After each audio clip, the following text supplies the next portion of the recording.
League matches atoja atesena enya samketo akra na Messi susu kakra e ama yenya Bologna bobokona wo mutena fie eno aja da Italian derby esansa Bologna wo mani Roma and edition okono be na tesa fanumi ni na eye one go na tesa twene Le Metropole eno wo mutena fie ma Aston Villa ekoto bo matena ba ko matene anti penalty na cause bobokono wo muti Real Betis bo matena ba ko eno so wo matena anti Stuttgart wo mu ebontena in fact Detenie FC Porto womo akokobo 2-1 na eno ananya samketo akra Thiago Silva Germany ye Patata Vigo womo seni Olympic Lyon womo abo womo na another Hendrik enso ye Germany ye pa ana feti manidin de France versus Bontenam yenom Emma Sporting Braga womo so entimante ka genk boboko no etenafie ewo so atena ba kom editia Freiburg womo entimante afeso no Northern Forest etenafie ma FC Midtjylland ekobo matena ba kom so entimante ene ya matches total ewo UEFA Europa League ena no pay me ketre ediama ma menko UEFA Conference League menin koma kakra no da Shakhtar Donetsk ekoti Lachit Posen e bomantena miansa bomo so etemu ba ko Ezara Kma enso ete Sparta Praha e bomantena me no mo so etemu ba ko me pato Semaspor eno da Rayo Vallecano ekoto bomantena miansa womo etemu ba ko afetima ade se Gary O'Neil enso ekoti no womo Strasbourg e bomantena me no ama Radika etemu ba ko afe Crystal Palace eno da womo ni Kelenica womo ebo 0-0 Fiorentina eno amu bontena me no ama Rako etemu ba ko Saudi eno da Athens ekoto bomantena eye 9 ama mo so etemu antansana Sigma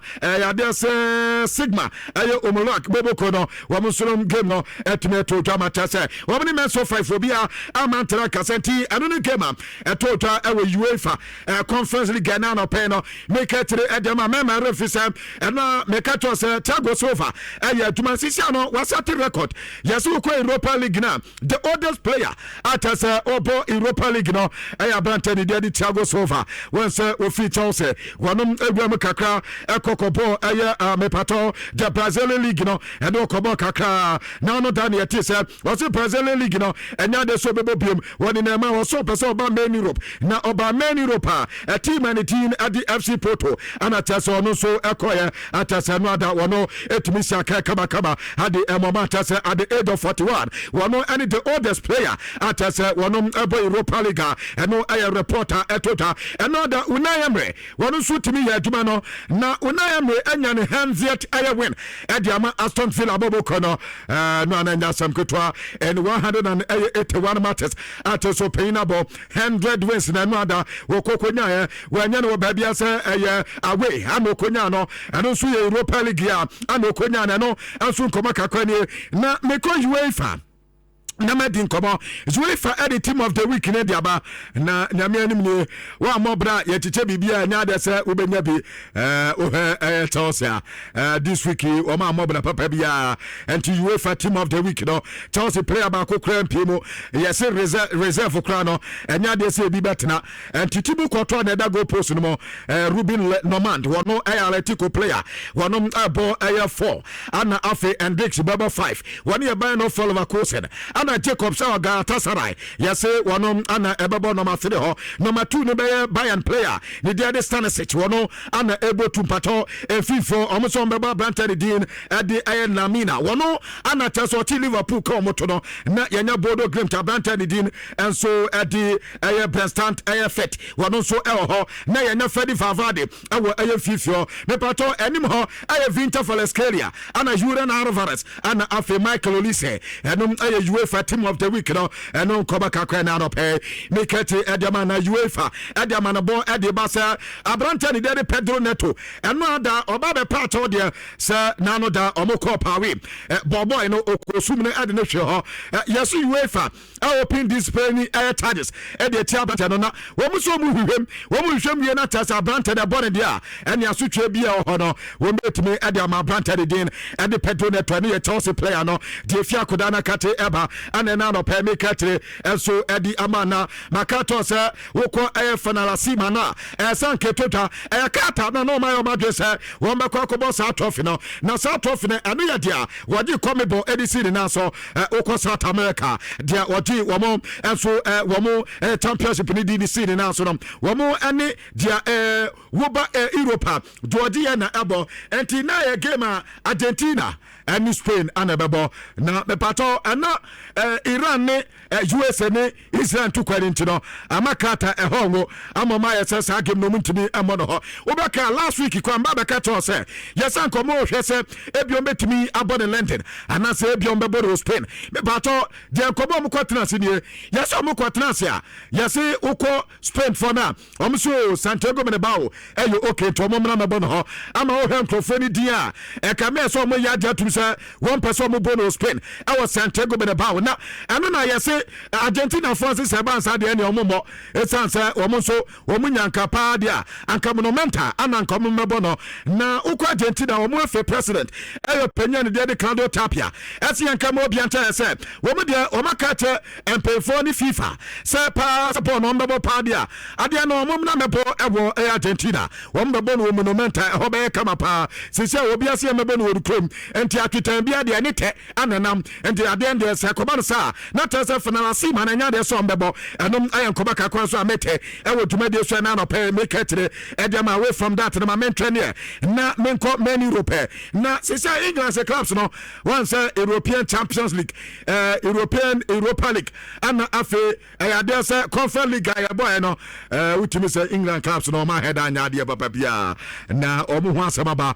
utimi se de obo no homodina team and the and the Aston Villa or not show menim another Northern Forest say womu koko lusu ya na fe ya there Crystal Palace and so koko boss Jojo nano da Chelsea team no so womu koko lusu ya ama utimi sa de ha adwen ye pa there reporter men say come say Opta for and the niema de agu nsane na Opta for tese ultra say yes say Champions League and say European competition na say no we find the group stage is about in the percentage wise, you know, England clubs on the 67% and another say a chromo yaba playoff and also no one more ever and 67% now and Diano. Okay, my main say from group stages. What is from group stages? No, team England no more than bono na 67% and yaba playoff no and also na 67% now. After yaba the last 16 now, I drop it about 11%. Now that means England clubs no wo nyade ewo Europe no yankoba kakreja etotwa ewo dwumade so na na the European giant coach bako ata say eba na European air trophies a woni mini die pa aye Unayamre na Unayamre si yanka mo bi anta say woni ni team ne pa de apart from Premier League no trophy bako mani wo so aye Europa League eni nti no mo twa so betimi aba mo made ento ndo waka mo bi ata say ene ade say Europa League na anoma ye o madwen so mpese o mote na de opese o ka say amanfo bebreka ana Premier League no best league wo wi ase no kwesa na tie de better kame ase reality no na another 30 no ene na no Tuesday ni Wednesday ene na 30 no teams a wo England nyina no mo kwawe amode man nsada ende kama enti wase adubra enso obi atese England's team no do say league was so there England's clubs no was so the better kame ase ukwa Europa modern bon enso edepe ene yankobeka kwasa Unayamre adi eba dwumade so na baby aye ginan yase Ballon d'Or no sa ya frafran klofa wo mo mudi medi muntintiman pa ana na no pe medi aba mama dwani e YouTube mpato me start from left hand side e screen no so wo benya Lamine Yamal na wanya aye Mbappe na wanya mpato Erling Haaland we Haaland enim tenteso a ene ye Michael Olise afi abanta de Harry Kane e traso afi after Harry Kane no me ko ni faso sa wo benya Declan Rice na wanya Vinicius Junior na wanya abanta de Gabriel Magalhaes nso no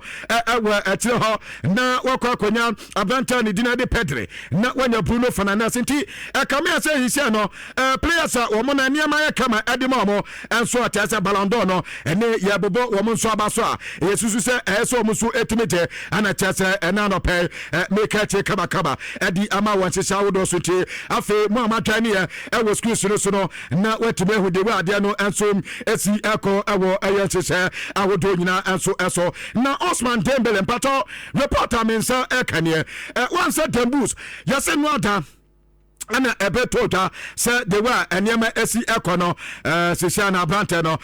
enema ye kama edma yese PG4 edidi nkoma ne atiate na mepato dwame kakre na mini nkomo ewo excuse no so emfa ema na de tene Musa Sissoko yase na no da Madrid Adi City boy no hotel bi omuko say wani city mpemfo na edi nkomo na enyo bia se Hugo Fena ana ndanche se wo ma hu se Musa Sissoko eni ni di nkomo na ama obi adwenya ne se am se Man City epa branch de din ate Osman Dembele me pato enchemu e wasa asem ne nie eye no kra se sa hotel no na Hugo Fena e ho ana na Musa Sissoko so e ho be de course nie yele se big game bia e ba so a football agents no agent akese na omota ekosa match ne bi ana once yese yewo babia ye kan say yese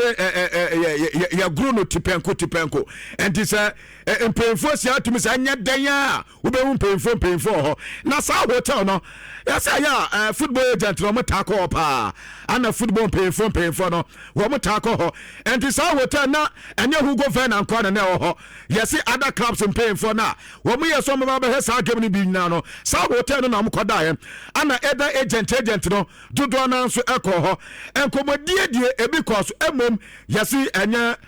Osman Dembele ho nkomo ana teso mu kodi yese o we no coincident dia ya friend no eni bi na esia ya baba esia ana tese ye nyina ya bo every mu ntino enye se bia o mu kokosia ya se bia da wo mu we ni we esia ni ade na e bia o ma kwa kodi nkomo so anka o mu kwa kodi Osman Dembele ho nkomo tia ni de o mu nya sia beta ya de se sia no enya de se ye bia Osman Dembele ho nkomo na tese o mu so ekokodi enum aye reporter etotwa e wo dwumade so na no pe no make tire e wo dwumade so enso edi emente ho nkomo kakra ni e wo dwumade so ntu dwani ana tese enya mani nyina enso aye kama e wo ye enticha wo do so entu de wo ko YouTuber maka tese ye dwumade no live e wo YouTuber ando enti wo kwa no subscribe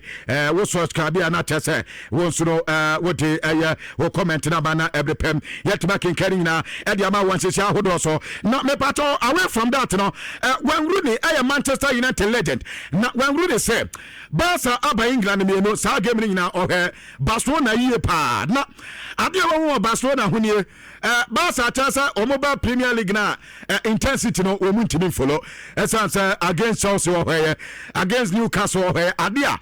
Barcelona pa intensity Barca chasa so omoba England sa intensity na England for no e de ball ne ko Barca front me omopa ankatasa yemo low tempo na nkatimi abo ene the only thing na wo hu e Barca team no na Barca team ne dia in fact Barca wo team ye pa Barca team ne kama ene yankoba kakon so wan huru ne e di eba dwumade so kwabena metete se Barcelona for akodi nkomo na ankomo Barca for di Brantani din ati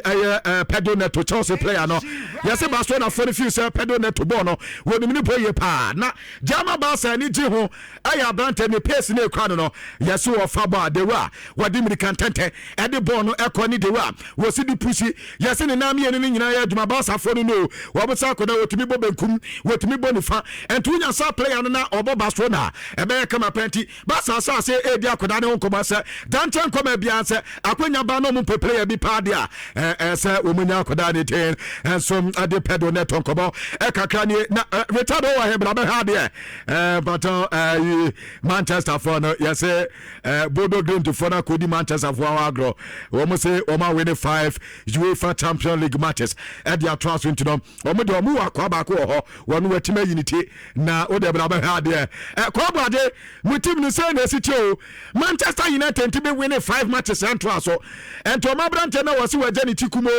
wo ba be yi no aka ni ti so won to be unity eno na Bodo Glimt for say wo me de ebetire yi pa de team na win enti we player na say wo ka say wo koji wo jawuti in 5 matches a wo betime uti na no da wo me de o makoda ne ko stadium e ko unity na de wo mu sesere enyo bia ya so mo say Manchester United say Manchester team no wo mo akata kwa ba konsa obo support Bodo Grimta anka se me team ni wayi enti no ye reporter mensaka na yesi Tottenham Hotspur fans no asi blame no mo mfa mo bia Daniel Levy kwade but blame ni de Daniel Levy no mo de bema no ezan so mo si Daniel Levy ni ma bia oyeye ewo team no eno na besi na amwa Tottenham Hotspur boboko no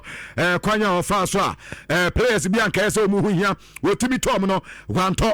team ni niam so ya na nka dimi esise ejina masika sem koye no wo panyin ya sa niam ni nyina eno na tasa ka o ma Tottenham Hotspur eniam ankoye amfa momo ento mu ogidie pa se sanka ya de so panyin esise niam ya anka bebi a Tottenham Hotspur akwa hu hia mu anka nya sankoba na nkempepe wo mu sudi sankoba no eno reporter Tottenham Hotspur edi eba na sisi de Donald Trump de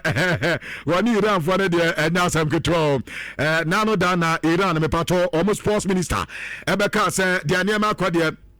emesa oman no ebeyetin hedi am say wake up no wo mu betimi ababin anka be powder anko na no na dwene mu no anko bu ja bokra anka ye Donald Trump ti ya no say joka na eno anu no ndo obeka te Iran for ne say for your own life enti ma Iran for no America ebi obi bebe na bibia kwa kosi na tesa kwa ko ho ni kro no enti onu US man pe India jobeka ya say ayifoi wo mo ntiase ema mo ma ema obi ama ema tese bibia nkonkosi eja omo ho bombo nti ana tese pe ni sasem ni tuja wo we ya bebe pe na Iran for so tu bi mane no isi ade enya yi ni nkwa no moto ema ne mani o omoto normal one na fe wo mato dia anu de no isi ade anu de na etwane Iran for si yanka mo bi ante se ha wake up no wo bia ntimi anka wo mo anu ntumi se wake up ne kwa so mba bi Sayimpo wake up so bu mabia ene America man peyi ene betu omfo say mo ma e ka no kwa de anka nya nko mbeba wake up ndo mbeba pa emo mabia omo decide so omo ma no omo ma enya de America man peyi ka ana te so mbeba di so aka say wake up na nya de so mbeba sasabio ene risk na ka risk be ho asem ana wo no person oche no e yo omo life jump no person omo ye eni so mbeba o man ka so mbeba omo kwan eni obi enya country bi ana say obi sabio obunya kwa nko mu de obi hu kwa be so ene obi hu bi na be ka to me se we ka bne mama ene ye de Iran for no anu yom so di aba atese na no pe ye ka tire ade aba o je fi o yan ko eni anu alata ya wake up ya na John Mikel Obi former Chelsea player was NFF no empefo nyina obi an resign ezan se uko eyi Nigeria woman for president was so massa papa any pay for no massa papa because woman to man qualify my wake up now some man to man for or man qualify my wake up any as a you football no mo ye no wo mo ye the same any an kobaka cause Jeremy Kolobi at the eba e wo dwumadie so na answer to so akasa wono na ye head coach the man Liverpool answer to say no crap last year wo mo born no mo born na say last season born na Liverpool boy na Premier League no wo mutimi di gi no anya no na eme ho no kwese na amanfo kana ye no crap board na niam asesa ana ye be say enti de na obeye na tim adi league ni de si ne na so ana so obi obetimi aka ye say ne mna nto obi a be bo no ball as at the maximum peak eno na omota bo na omo ye ne sa league ni ba na wi na omehu ba bi ombato na the league ni de so na wo mani so ani report ampato e Liverpool head coach akate adi eba e wo dwumade so Avelo Abelo a Madrid head coach na Avelo Abelo asen kama obi anta sa akoda na ne din adi Thiago Petard no wano akoda no from air kasia na ano ne abrante da ruaruam nkakrakra na eba bedu sabe no nankasa ni coaching career wanya dia sabe waya dia ni kwan so yeda tem yo ye bibia ne kwan so no ye no ento de abrante de de Thiago Petard eba no na problem bia no no wo se befa ano de eba ye emu ma de ba ko beka ye se sisia no so bia value Madrid academy no esa se team bia se academy nya emu ma team nko so better Madrid wo be wi yourself na nya na academy ya Madrid academy kama pentu ukofo emu player no mo ani adon no se akoda ne betimi aye was it the entire opa academy player say eno no won kon ko to na 50 million euros ana say bia 50 million pounds heck book it we bi ebi okron pa won twa be 5 million pa de bia akoda yi wo mo de abo no ka ba du be bia wadui wonya ne sa na akoda no be si aka was say academy players mo mu si aka ya wo makuma mu fita wo mu yo mu ye bobo ma wo sampa player no bobo pa eno ne dia ene afei opɛyin ade tuja na yɛsɛ deɛ na avala abalo asase ayɛ na wɔyi so academy players no ama Madrid mpɛyɛfo no fi sɛ dabi ɛna ɛsi ya na ɔmo pɛ sɛ Madrid team no bɛtumi anya players a wɔn academy no wɔn bɛtumi abɔ ne yie paa de ɛna opɛyin ade nti na ɔmo nsa de ma na afei so adwuma no ɔntoa so yɛmfa ma Madrid bɔbɔko no yɛwi a yɛabɛbɛpɛ na yɛnuanom team yi a wɔn nso ɔmo nim deɛ ɔmo de ɔmo kra ɛyɛ nana akwa mi wo team no wɔn asɛm na meka yo ɛyi yɛka sɛ Patolandi mu team no ɛwɔ asɛm na meka Manchester United kwabena ho hɛ ɛyi dade mbiomo sɛ wɔn kɔ training grounds a mo wɔ akoda baako JJ Gabriel kwabena JJ Gabriel yɛsɛ bɔɔ paa wɔsɛ akoda no ne mu mpanyinfoɔ no ayɛ training na ɔsɛ mo yɛ training na ɔyɛ JJ Gabriel akoda no bɔɔ na ɔbɔ ɔwusampa daakye papa bi ɛwɔ hɔ ɛde ma akoda na ɛnyɛ wanwansa akoda no bɛsɛ aseɛ abobɔ Manchester kasɛ deɛ ma Manchester United wɔsɛ mentally wɔyɛ very strong afei so technically akoda no yɛ strong paa ɛnti ɔno dade mbiomo deɛ Manchester United akoda no ne din ɛde JJ Gabriel no akoda no yɛ good paa no ɛyɛ nkɔmɔ kakra nso ɛtotwa ɛwɔ dwumadie so ma menkɔ ɛyɛ PSG yɛsɛ PSG foɔ sɛ sisi adeɛ basketball na ɔmo nso ba bɛwura mu yie paa na wɔn deɛ ɔmo nya paa deɛ ɛnyɛ afi na ɔmo bɛte basketball team wɔn bɛtɔ bi wɔn mu tɔ bi paa deɛ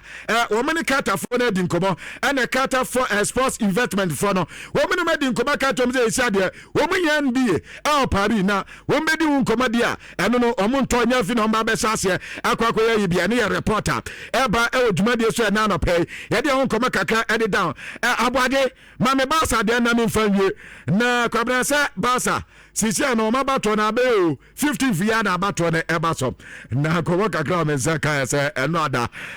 ɔmo debate no egu so a ɛkɔ so de ne wɔn reporter ne ɛyɛ Victor Font na abusua reporter me nsa kan sɛ yɛsɛ 67%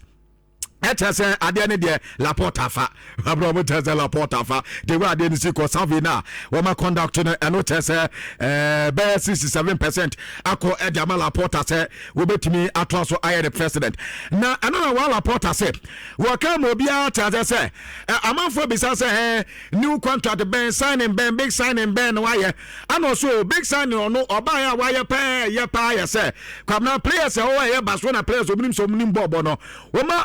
send obi a contract enti ne big signing abaso na aye number 2 aye say was o ka ade ma obi ata say papa na your friend Victor Font no kwabna was o header Matthew Lamani huntansa wade ball no wade Xavi Hernandez huntansa ede ball no wade Lionel Messi huntansa de ball say ono ana ya santo fori nyina every Barcelona bobo ko mo say nya papa na ni sutano abato na cheso person win na na chese what say akeka se mo was hu ni strategy no anya de so be win and the sansam na ene Victor Font ka edigu no fi no wadu say emfa no ho esansam no ka no nya de se no kura bia ewem na ade abako onim ye say baby bia wono wona ta wanyina dui kwabla so hu obi o kontomponi ohunu pa sabi obi o kontomponi wo so hu wo sin kontompo samba pa na chance obaba beka se wo Victor Font woni Ellen Haaland na wi na Ellen Haaland da ba na mo ne reach agreement wa bra ni agent nya we wo so wa satellite papa ni kontomponi pa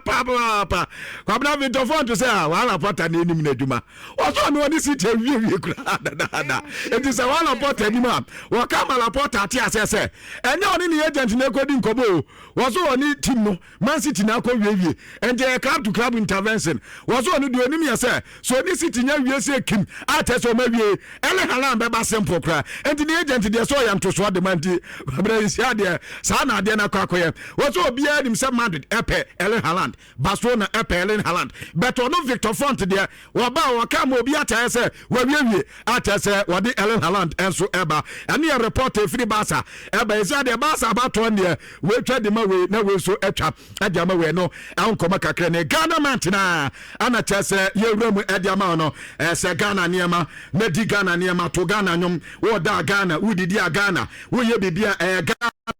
Ghana ano na make to se uko eye Italy kwabra on the 15th Gabi on the 14th of this month Ghana for omo Italy omo so omo ya can say Ghana are 69 no omo yo omo de den independent day no to that den ewo Italy enu ye udine ho na eba so at auditorium Zanon ewo via Leonardo da Vinci ɛwɔ Udine ɛwɔ Italy ntino bato sita atese oye tamai sita nensa donko esa senti sita ma entia sita na no pe on the 14th on the 14th and is watching ya no mo ya na 13 na 13 no say 14th ya na che say nyame adom ochina yes channel baso Phone the name say akwa no economan my baza phone into about easy kura akwa economan okay I was a friend church media so mama insurance of 4.5 na yenko na na p phones na